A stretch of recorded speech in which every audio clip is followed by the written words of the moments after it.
बोल साचे दरबार की जय। आज मेरा 5वां दिन है निर्जल व्रत का। तो आज स्कंद माता का भी पाठ 5वां अध्याय पढ़ा जाएगा। तो मैं आपके कुलदीप सिंह भट्टी और KSB डॉन ते आप सब जी की कृपा के नाम माता रानी गणपति भ्राता श्री श्री भट्टी साहब महाराज नवी खेड़ा बाला वजीरे गुरुदेव सारी मावां ने शिव प्रभु विष्णु पर ब्रह्म प्रभा पैर बाबा तीर्थ गुरुदेव सारे पीर पैगंबर हाजर नाजर जान के आप सब जी अगे अरदास करदा कि जिन्ने मेरे नाल जुड़े ने उन्होंने सब की मनोकामना पूर्ण करना, अपने बच्चे का भी ख्याल रखना, अपने बच्चे से त्रुटि मतलब या कमी ना करना। आप जी को पता है कि किस वास्ते वर्त रखा जानी जानो, पर फिर भी आप जी कृपा करना जच्चे बच्चे दे हर्ष भारती दे ते संदीप लकी ते रितिका एंड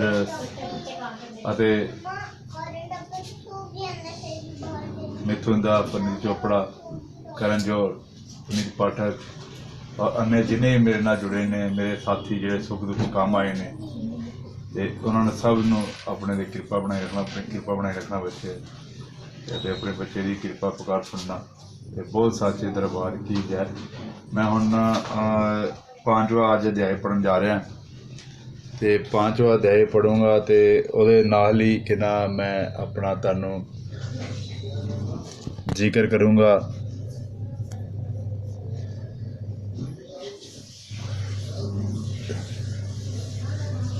पांचवा अध्याय आज स्कंद माता का ते उन्होंने पढ़ते हुए मैं आप जी के चरण कमलों हाजरी पाठ की लान लग्या ते स्वीकार करना।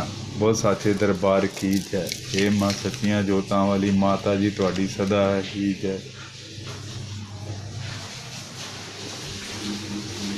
मेरी मैया दा मैनू परिवार मिल गया,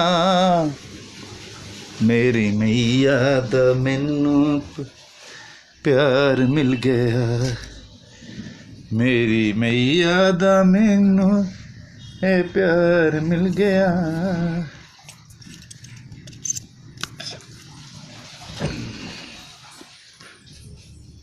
बहुत साचे दरबार की जय।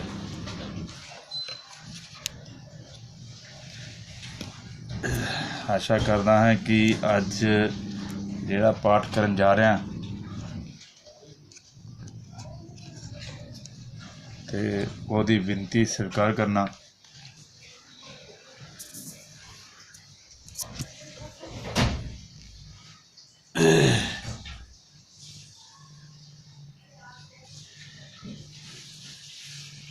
बहुत साचे दरबार की जय। हे मां सच्चियां जोतां वाली माता जी तुहाडी सदा ही जय। जयकारा शेरा वाली दा। बहुत साचे दरबार की जय। अज स्कंद माता 5वां अध्याय है, यानी कि अज 5 दिन हो गए ने वर्त नूं ते आशा करदा हाँ कि इस वर्त दे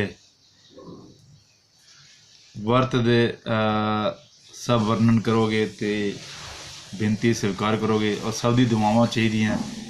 माता रानी भारती हर्ष भारती दे बच्चे रितिका संदीप भट्टी ते जिन्ने मेरे दोस्त रोबिन भाई जी और मिथुन दा जज मिथुन दा पनीत चोपड़ा करण जौहर जी पुनीत पाठक और technical team technical clerical and technical team head direction सब नू मेरे हुनरबाज देश की शान और जिन्हें भी मेरे रॉयल्टी TV नाल जिन्हें भी जुड़े मेरे दोस्त मित्र मैडम सर सब दियां मैं आ माता रानी आप जी दे अगे दुआवां करदा कृपालता करना ते जिन्हें भी मेरे नाल जुड़े हुए ने रिकेश भाजी गिनी वर्ल्ड रिकॉर्डेड मतलब जिन्हें भी टीम मेरे नाल खतना स्टैंड करना जुड़ी हुई है और आप जी के बच्चे के उपर कृपा करना रहमता करना।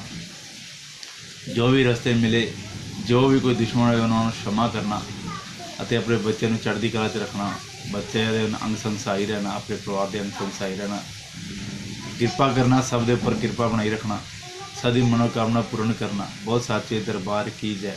अज मैं स्कंद माता का पाठ यानी कि 5वां अध्याय पढ़न जा रहा है। 5वां मेरा अज वर्त है तो वो वर्त नूं स्वीकार करते हुए तो मेरी जिहड़ी इच्छा आप जी दे अगे रखी है सब दे वास्ते वो इच्छा नूं पूर्ण करते हुए संपूर्ण करते हुए तो अपने बच्चे का ख्याल रखियो, सब दे पर कृपा बनाई रखो। बहुत सच्चे दरबार की जय।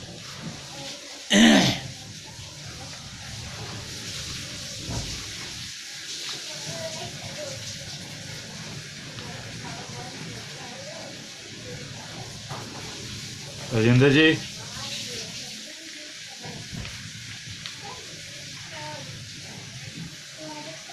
बोल साचे दरबार की जय। इस 5वां अध्याय देवों द्वारा देवी की स्तुति। चंडमुंड द्वारा देवी के पास दूत प्रेषण एवं पुण्य देवतों का प्रत्यावर्तन ऋषि ने आगे करना प्रारंभ किया। प्राचीन काल में शुंभ और निशुंभ नामक महाबलवान दानवों ने मद से गर्वित होकर इंद्रासन को अपने अधीनस्थ कर लिया। उन दानवों ने सूर्य, चंद्र, कुबेर, यम, वरुण आदि देवताओं के अधिकारों को छीन लिया। उन दोनों ने अग्नि और वायु का भी अपदस्थ कर लिया, अर्थात इन दोनों भाइयों ने संपूर्ण स्वर्गलोक को हस्तगत कर वहां से देवों को खदेड़ दिया। उन दोनों राक्षसों से पराजित तथा अपमानित होकर सभी देवता ने अपराजिता देवी का ध्यान किया।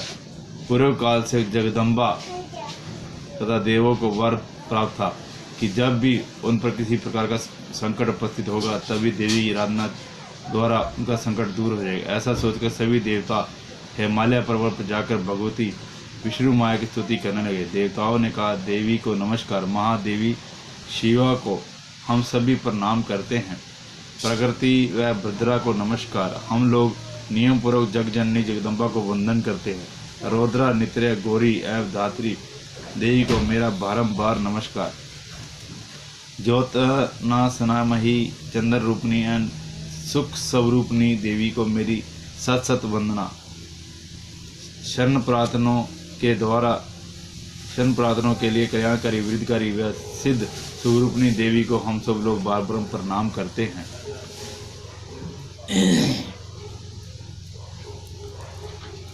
नैकृत दानवों की लक्ष्मी, राजाओं की लक्ष्मी तथा शर्वाणी स्वरूपनी जगदम्बा को हम सब नतमस्तक और अभिनंदन करते हैं।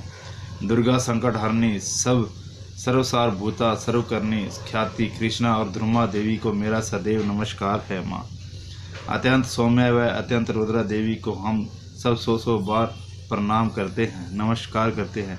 संपूर्ण प्राणियों में विष्णु माया के नाम से अभी देवी को भी सतत वंदना करता हूँ।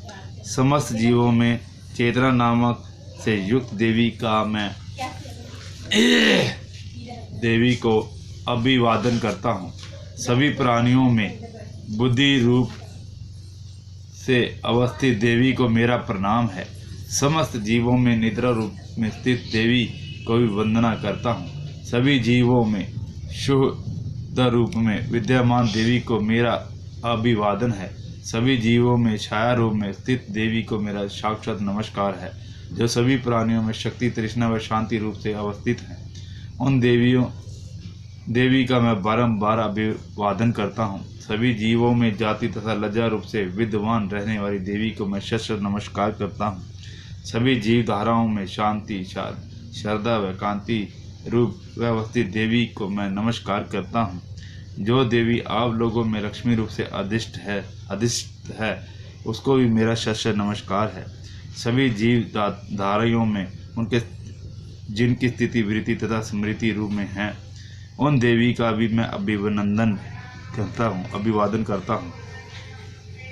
अभी परिव्याप्त रहने वाली देवी को भी मेरा साक्षात नमस्कार है। इस सृष्टि में जिसकी स्थिति मात्र और बृहंती रूप में है उन देवी को भी मैं प्रणाम करता हूँ।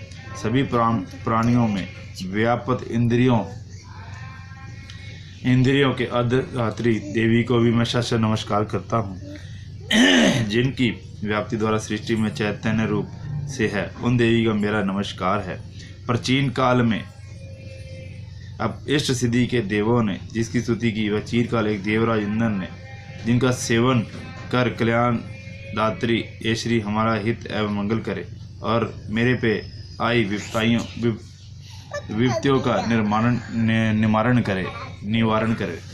इस समय दैत्यों के अनाचार से पीड़ित होकर हम सभी देवता जिन परमेश्वरी को प्रणाम करते हैं तथा जो व्यक्ति द्वारा श्रद्धाविंत होकर स्मरण करने से उनके समस्त संकटों का निवारण करती है, वे भी जगदम्बा मेरे कष्टों को दूर करे। बहुत साचे दरबार की जय।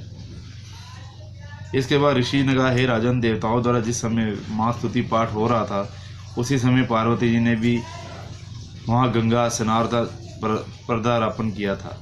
मनोहारी भक्ति से युक्त उन भक्ति पार्वती ने देवताओं से पूछा, आप लोग यहाँ पर किसका स्तुति गान कर रहे हैं?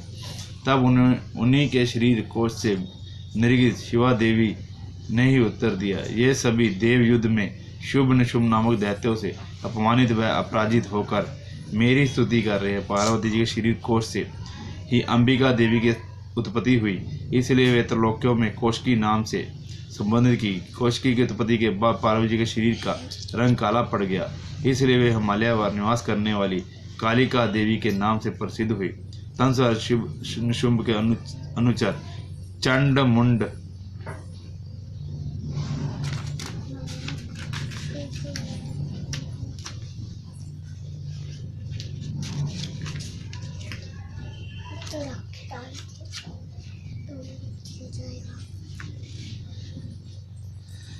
चंड मुंड ने आकर परम मुग्ध करनी स्वरूप वाली अंबिका देवी को देखा। देवी का अवलोकन करने के बाद उन्होंने शुभ दैत्य से जाकर कहा, महाराज, मैंने हिमालय पर एक अत्यंत सुंदरी को देखा। उनकी कांति से हिमालय अवलोकित हो रहा है। ऐसी अनिंद सुंदरी को अब तक कभी किसी ने नहीं देखा होगा। हे दानवराज, सॉरी, आप पता लगाकर उस स्त्री का ग्रहण कर लीजिए। उस स्त्री के समस्त अंगों की शोभा वर्णित है और अपनी रब प्रभा से भी संपूर्ण दिग्तांतों को प्रकाशित कर रही है। अभी तक वह हिमालय पर ही विद्यमान है। आप चलकर उसे स्वयं अपनी आंखों से देख सकते हैं। इस समय आपके आवास स्थान में सभी अमूल्य रत्न, हाथी, घोड़े आदि शोभित हो रहे हैं। आपने ही इंद्र से रावत, परिजात से वृक्ष, अक्षोक से श्रेष्ठ उच्च शर्वा नामक घोड़ा छीन लिया। इसके अतिरिक्त हंसों से जूता हुआ ब्रह्मा जी का रतन जड़ित विमान भी आपके यहाँ रखा हुआ है।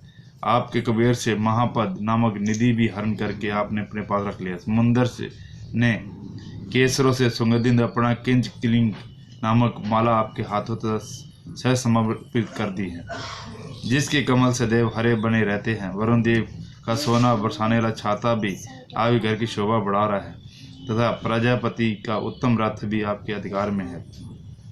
हे असुरराज, मृत्यु की उत्तर कंदिता नामक शक्ति भी अपने उपलब्ध कर ली है। वरुण का पाश और समुद्र गर्भ के अनेक रत्न आपके छोटे भाई निशुंभ के पास हैं। अग्नि ने भी 2 दिव्य वस्त्र आपको स्वयं अर्पित कर रखे हैं। हे दैत्यराज, इस प्रकार आपने संपूर्ण रत्नों का संग्रह कर रखा है, फिर आप स्त्रियों में रतन रूपी देवी को क्यों छोड़ रखा है? अंत इसे भी आप अपनी अनुगामिनी बना लीजिए। ऋषि ने पुनः कहा, चंडमुंड के मुख से ऐसी अनहोनी बात सुनकर शुंभ ने देवी के पास महादेव सुग्रीव को दूत बनाकर भेजा। महादानव सुग्रीव को दूध बनाकर भेजा। शुंभ ने उस राक्षस से कहा, तुम अपनी प्रॉब्लम देकर शीघ्र ही मेरे पास लाने की चेष्टा करो। शुंभ का आदेश मिलते ही दानव पर्वत के उस रमणीक भाग में गया जहां देवी पहले से विराजमान थी।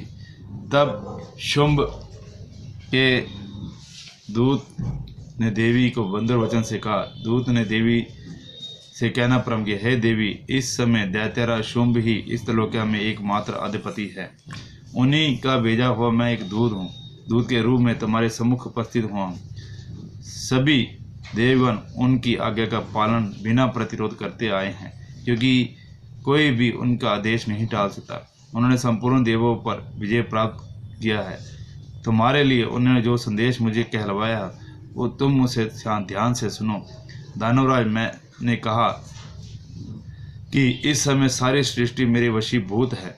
देवता भी मेरी बात का उल्लंघन नहीं कर सकते। संपूर्ण जगहों का भी मैं पृथक पृथक रूपों से भोगता हूँ। त्रिलोकी के समस्त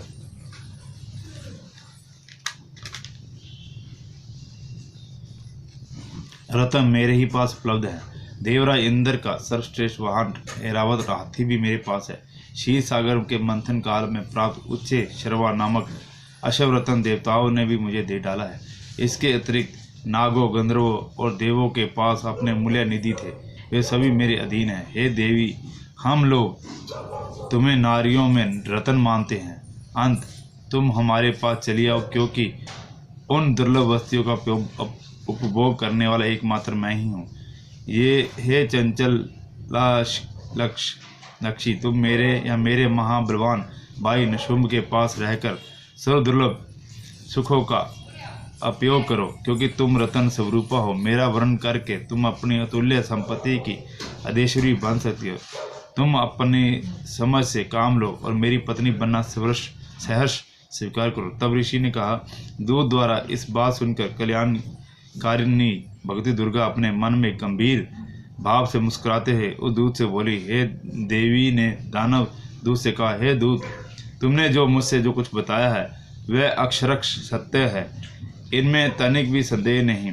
इस समय में त्रिलोकी के स्वामी शुंभ द्वारा उसी के समान प्रक्रमी उसका भाई निशुंभ भी है, किंतु इस विषय में मैंने प्रतिज्ञा की कि इसे भला मैं कैसे तोड़ सकती हूँ। अपना संकल्प तुम्हें बताती हूँ। जो भी प्राणी मुझे समर में पराजित करेगा, मेरे दर्प का दर्पित करेगा तथा जो प्रकारम और शौर्य में मेरे ही समान होगा, उसी से मैं अपना विवाह करूंगी। ऐसा ही मेरा संकल्प है। इसलिए यहाँ शुंभ निशुंभ आकर मुझे जीत लें तो मैं शीघ्र ही उनके पति रूप में वर्ण कर सकती हूँ। तब इस कार्य में विलंब करना ठीक नहीं। देवी की बात सुनकर दूत ने कहा, हे देवी, तुम्हारी बातें केवल धर्मपूर्ण है, लड़ने की तो कल्पना भी नहीं की जा सकती। इस विषय में ऐसा कोई जीवधारी नहीं जो शुंभ निशुंभ के सामने खड़े होने की सामर्थ्य रखता हो। सभी देवता एक साधारण राक्षस को सम्मुख रूप से नहीं जीत सकते। जब तुम अकेली अबला क्या कर सकती हो? जिन असुरों के आगे इंद्रादि देवता भी नतमस्तक हो गए हैं, उनके सामने तुम एकाकी क्या कर सकती हो? मेरी बात मान लो तो मैं तुम्हें हित ही है लेने बात मानने में तुम्हारा हित है। अंत तुम मेरे साथ चलो, अन्यथा हम तुमको बलपूर्वक ले जाना पड़ेगा। तब तुम्हारी मर्यादा कहाँ रहेगी? दूत की बात सुनकर देवी ने कहा, तुम्हारा कहना ठीक है, परंतु मैं अपनी प्रतिज्ञा के कारण विवश हूँ। मैंने बिना सोचे समझे ही ऐसी प्रतिज्ञा कर ली, अब तो कैसे छोड़ दूँ?